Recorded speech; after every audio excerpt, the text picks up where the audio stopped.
Alrighty. Last night I went to go looking for some good cases of missing people in Mass. I mean, it did come up some. I got a whole list with faces I'm gonna go over. Give their moment of silence, but also make sure I put the face in of who's missing. And one thing that I caught from a lot of these missing kids, these kids are missing from 2018, 2019. It's like a friggin' time lapse of, I don't know, just how many are missing near almost the same date and year. But I know there's gonna be more, and I'll keep looking and looking, but a lot of it stuff ain't coming up. But this popped up, and if this case is just as bizarre as the Maura Murrays, and this woman too had disappeared in thin air. But I'm gonna tell you something. This happened in broad daylight with witnesses. And the neighbor across the street from this saw something happen, but thought it was this woman. Which I can tell you right now, looking by this picture, this woman is very skinny and very frail. But just for the fact of what happened to this woman is like, whoa. And there was blood evidence scattered all over the floor in her kitchen. There was another person seen near her house in her driveway. Another car seen near her house. And everybody assumed it was just this woman. Now the story goes, and I got a mapping, something very, very interesting, but I will be definitely doing that in another video. But, damn. So, I mean, she's missing for 58 years. I don't know, some of these ain't accurate with dates or names, or, ages, but she was born, and this happened in October, mind you, but she was born somewhere else, got a husband, went to Connecticut, ended up here in Massachusetts now. I definitely got to take a look at the lay of the land. Because I'll tell you what happened.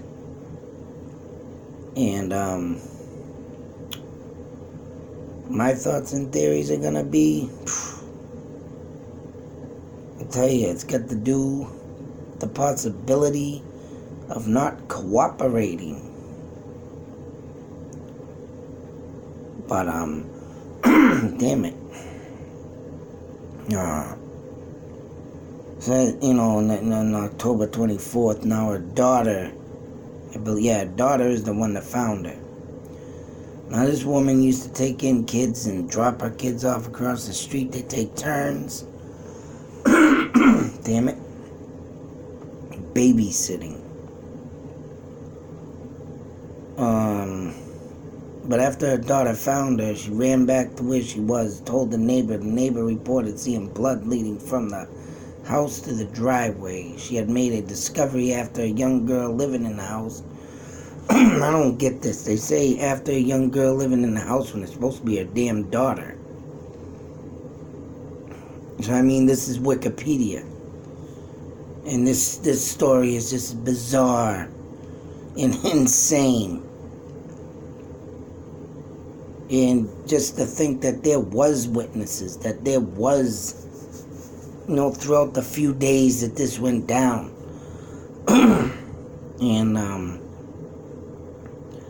they thought this woman disappeared on trying how to fake and stage a disappearance and murder or whatever this They said she was reading from the library from the past month. And that leads to suspicion to me. But let's get into this and you'll see what I'm talking about. Living in the house, had returned from play date. Find her mother. Yeah, here we go. Girl living in the house as her damn daughter. To find her mother, Joan Carolyn Bard, May 22nd, 1930, absent. Several unconfirmed sightings of an apparent disorient Risch walking nearby roads later that day were reported. Now, I don't know if I'm saying Risch.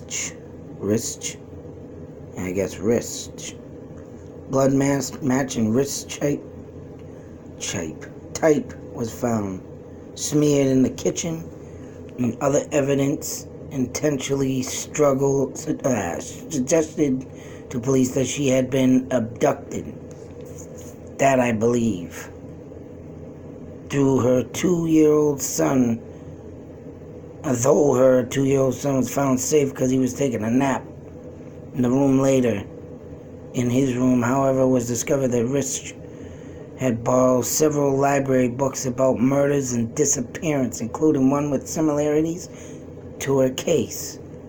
This led to speculation that she had staged her disappearance, perhaps to escape an uncomfortable domestic life. Evidence was later discovered of a troubled past, which may have motivated such a scheme. Other theories suggest that Risch suffered an accident on the nearby construction site for the Massachusetts Route 128 freeway. The case remains unsolved. Jesus Christ, they got that one bizarre thought and theory that she friggin' got disoriented,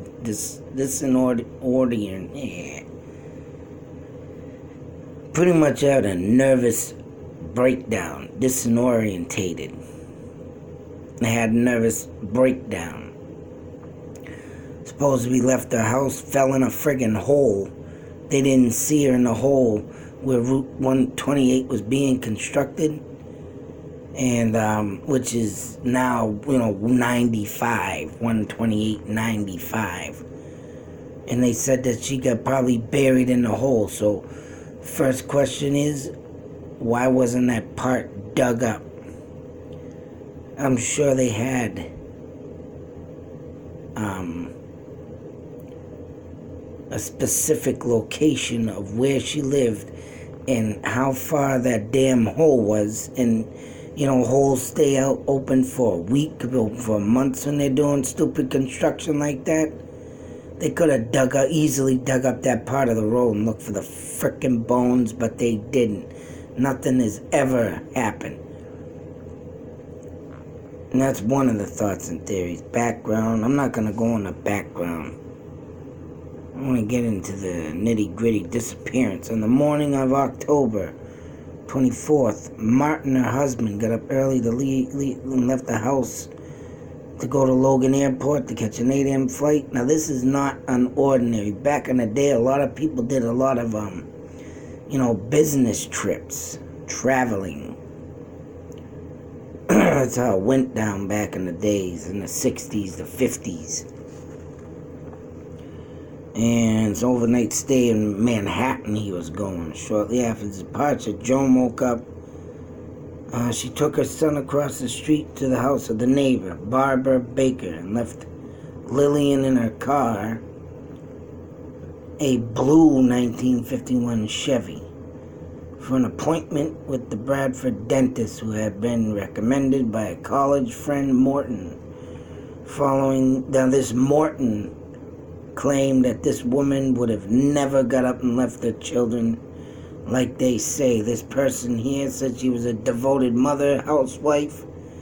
And back in them days, a lot of women used to stay home, caregiver, stay home mom.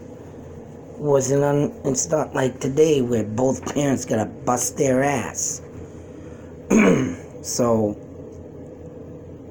That's the question. Was she tired of her life? Or was this mapping I got to do gonna bring out a lot of details? Following the appointment, she took Lillian to a brief shopping trip near a department store, paying cash at the family home on Old Bedford Road. Bedford Road. Now this is where it gets very interesting. And when I show you the mapping, you're gonna get a big, huge, what the F moment. Milk and mail were delivered, while the Risches were absent. Neither the milkman nor the postman reported any unusual, at the residence when questioned later. Of course, they didn't see nothing. After picking up David at the baker's house, the children returned home roughly 11:15 a.m. Shortly afterward, delivery driver for the dry cleaner came. Now, back in the day, that wasn't an ordinary either. You got the milkman delivering your milk, dry cleaners coming to your house. Of course, the mail's the mail. But, to deliver the husband's suit, several suits entered the house to do so and did not recall of anything out of the ordinary about Joan or the house. So that means she was doing her daily things as a normal housewife. Taking care of her kids, walking around, or with the suits over there.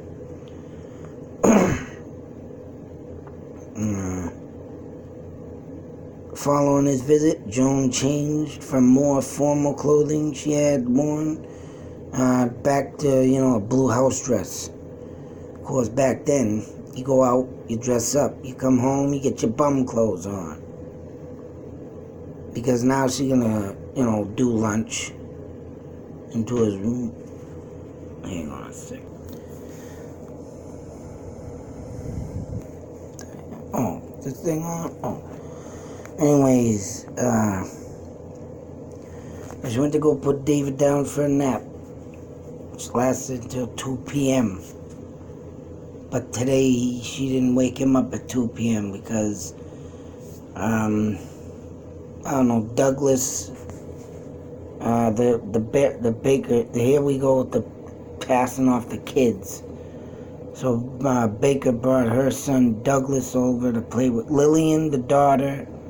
During the time they were there, they observed Lillian's mother, Joan, come in and out to prune some plants and put the shears she had back in the garage.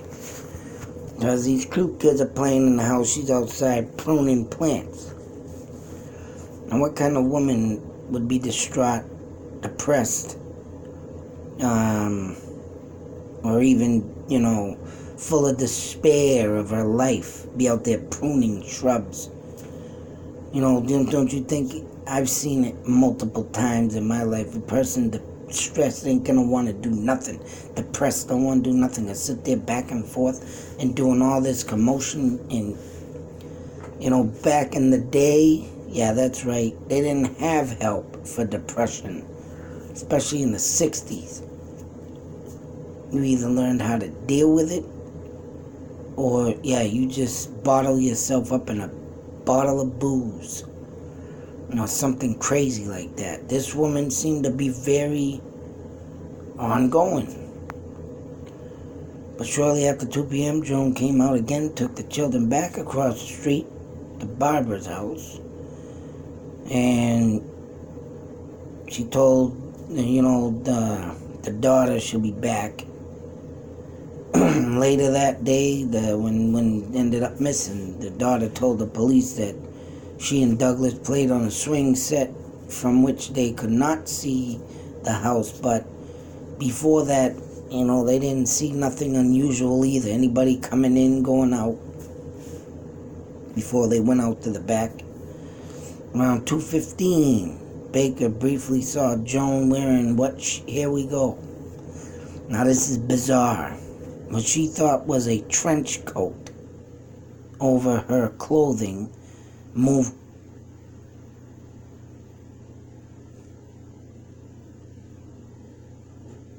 Hang on a sec.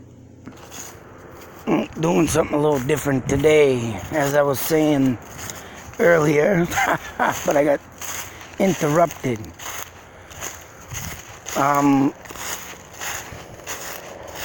The lady we speak of was getting at her house. Supposedly was had a trench coat, and the lady across the street said that the woman looked like she was playing with a child. I am at the actual spot of the park of Lexington, right along this roaded area over here, and this side of the field is where the I believe her house had existed, and over there is Old Bedford Road, and I mean, it looks like there had been a house built, but whether this had been a small community of houses, hers had been torn down, I believe, because that's what it says they were trying to do with the historical park. Now, I believe the husband had sold the house and moved to another part of Lexington after his wife became missing. Now, what strikes me odd is that I'll just say what I remember out of the article. That there was this man distinctly coming through all these houses in this area, and was telling them about how they wanted to build the park back up over here, which in 1775, the Civil War of that time, this is one of the huge parts of it, that they traveled from Lexington to Boston. I think they may have had a battle here too. So, leading that to be said, I mean, whatever had happened that day, of why they, and the guy had a witness, mind you, stating that he went out for lunch and was going to come back and try to talk to the people again. But what strikes me odd about that is the guy that was doing this, everybody had unwelcomed him and started to get uneased with what he was talking about. Now here you have people that are probably living here already maybe 30 years, 20 years in from the 60s, and they just want to come in here and wipe out everybody's house. Now that's not uncommon, to tear down places just to build. They wanted to bring back the reenactment of this park and make it, well, actually it looks like a crappy thing. All they have around here basically is a bunch of trails you can walk through. And as you can see, the swamp grass is growing. Over here, you got dead grass over there. And I mean, back in the day, yeah, this was all in 1775 probably looked like this. But for them not to keep it up to date, as you can see, it's very disrespectful that they're going to come around here and tell people, hey, we're going to tear down your houses. Because they're, I guess, around in that area, right, was probably one of the big parts of the battle, or they were trooping to Boston, say so, and whatnot. So, I mean, to me, my thoughts and theories on this case is that I think this woman didn't want to agree to this, and maybe because if you take a walk through these woods, and yeah, you're gonna have to go at least a mile or something, but at least a mile and a half, almost 2 miles that way in that direction, you have Ham's Cold Air Base. That's right, government air base that I'm for sure did not exist in the 60s. I'm not sure about that, but if it did, I think they're the ones that wanted to extend this party all the way out and, you know, get the battlefield. And you can imagine why they built that Air Force base over there, because of the battle through Lexington to Boston, you know, historical sites and historical history marker. So, I mean, they did say, like I said earlier, that they were looking into libraries, reading for the past month, and this guy was doing this too for a month, mind you. Maybe everybody else agreed and maybe this woman didn't. And if you think about it, conspiracy theory, she was the only one they'd have to probably get out of the way. And everybody else was probably up for game, getting all kinds of money for their house and didn't care if they lived there with their family memories. I know she had just moved there maybe 2 years prior, 3 years prior, I believe. And, you know, some people just don't want to give up that.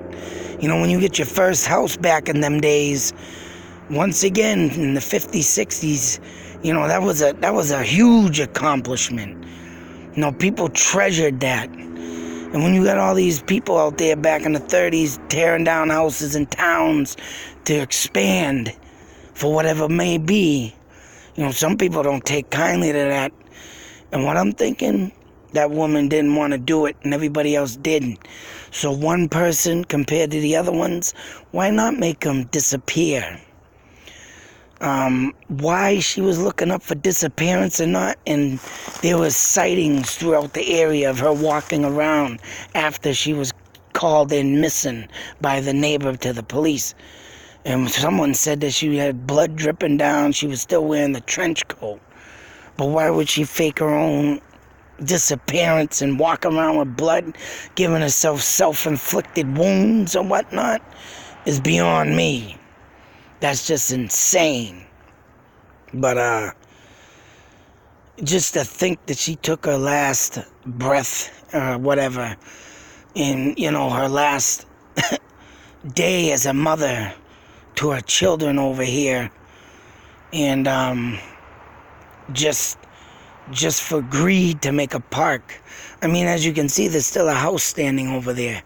I'm about to wonder if they could have just left them houses there. And, you know, here, you got all this over here. I mean, they got the trails over there. They got a bridge over the brook here that rails across the grounds. And I've seen people down the other end coming out of another entrance of the trail. And over here is nothing. So it looks like they basically put everything in activity this way. But this way is just nothing. And what's very odd, like I say, there is a street in Leominster called Florence Street. One side is longer than the other side's a dead end. And they split it and they put houses up there and the cemetery, mind you. And they took out whatever road was left there just to put cemetery and houses. So it's, once again, not uncommon for them to either remove roads or make roads. In this case, Old Bedford Road now comes along out to this road. But if you look on Google Maps, I want to say it came right on through here because it's near the Air Force Base. That way is Old Bedford Road, and Old Bedford Road over here goes up along here, and I think it ends over here at the it goes into Bedford Street or Bedford Road. But Old Bedford Road comes over there, and I believe it goes into New Bedford Road this way. But I believe it ran through this park too, because there's a Old Bedford by the Air Force Base and Old Bedford here, and for that to get, you know, split in half, you know, roots the question. She could have most likely been on that road in here in a house, mind you. So that being said, she could have had a house into this area. And yeah, a lot of houses that way or whatnot. But all in all, what happened to this woman? Because when she was in the driveway and the neighbor said she saw a trench coat, she also said she saw arms spread out in front of the woman, which there's been cases that murderers would dress up as the person. And I remember one distinctly of a man dressing up a woman with a blonde wig, leaving the house, killed the woman, and a neighbor saw her and thought it was the woman. That's right. And how do they know that that wasn't the killer that dragged her out, put her in the car, got her out of there? I did say earlier there was cars that were mistakenly sawn throughout this area. There are streets in the article that probably don't even exist no more because it probably all got wiped out throughout this area that I'm going to go over in my mapping. I'll go over in the article, the rest of the article in another video, just to show you what was said. And, but this is just insane. Insane. I think she was one of the many people that did want to get rid of her house and was murdered. And for having the books, you know, I'll leave it with this. It's not uncommon for someone that wants to get someone out of somewhere to sneak into their house and to grab things like a library card and start checking out books, dressing up as the woman, making it look like it was her back in them days. Or she just could have had a mental breakdown, wanted to get out of her life, but I don't know, man. The way it seems of so-called government wanting to do something with the land and, you know, right? What happens? Strange things. Conspiracy theories. But, I mean, there was a road making in Fitchburg of my old house, Devlin Passway, Bemis Road, Water Street. They took down houses that I literally have pictures of. I'm going to do a video of that, show you the surveying of the land and what they did, but it's just crazy about what they want to do and take people's memories away from them. And some people don't take kindly to that. Some people end up missing, like this case. Whatever the case may be, strange and bizarre it is, just like the Maura Murray case. It's similar to that, but other than that, with the only similarities is that they both became missing, never seen again. One didn't have no witnesses, one did have witnesses. And it doesn't even matter these days. Them days, these days, it all depends how good that person, that murderer, puts everything together to make it the perfect murder. And I love mystery, man. But this one's attached to me for some reason, so I got some feeling into this, giving chills up my spine. Just what had happened. But I'm going to go over some more details in another video, a mapping to show you what the hell went on here. Till that next video, be safe, take care, and always beware of your surroundings. Like I say, you don't know what can happen.